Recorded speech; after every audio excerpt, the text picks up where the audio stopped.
आई, देवाची रोज पूजा करून देव आपल्या सर्व इच्छा पूर्ण करतो का ग? हो, आपण देवाकडे काही शुद्ध मनाने मागितलं ना की ते नक्कीच आपली इच्छा पूर्ण करतात.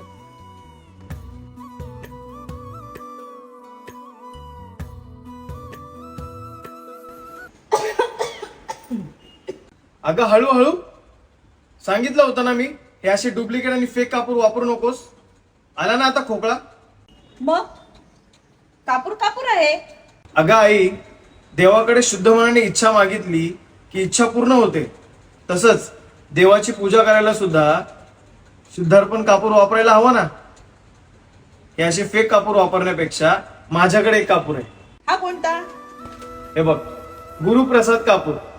प्युअर शुद्ध आणि भेसळ मुक्त असा हा कापूर आहे, ज्याच्याने आपल्याला कोणत्याही प्रकारचा त्रास होत नाही आणि आपण शुद्ध कापूर वापरून देवाची शुद्ध पूजाही करू शकतो. ठीक आहे, मग आजपासून मी ही गुरुप्रसाद शुद्धार्पण कापूर नक्की वापरेन. तर मग तुम्ही पण तुमच्या जवळच्या स्टोअर मध्ये जाऊन गुरुप्रसाद हाच कापूर घ्या आणि शुद्धपणे पूजा करा, म्हणजे ज्याच्याने आपणही निरोगी राहू आणि देवही प्रसन्न होईल.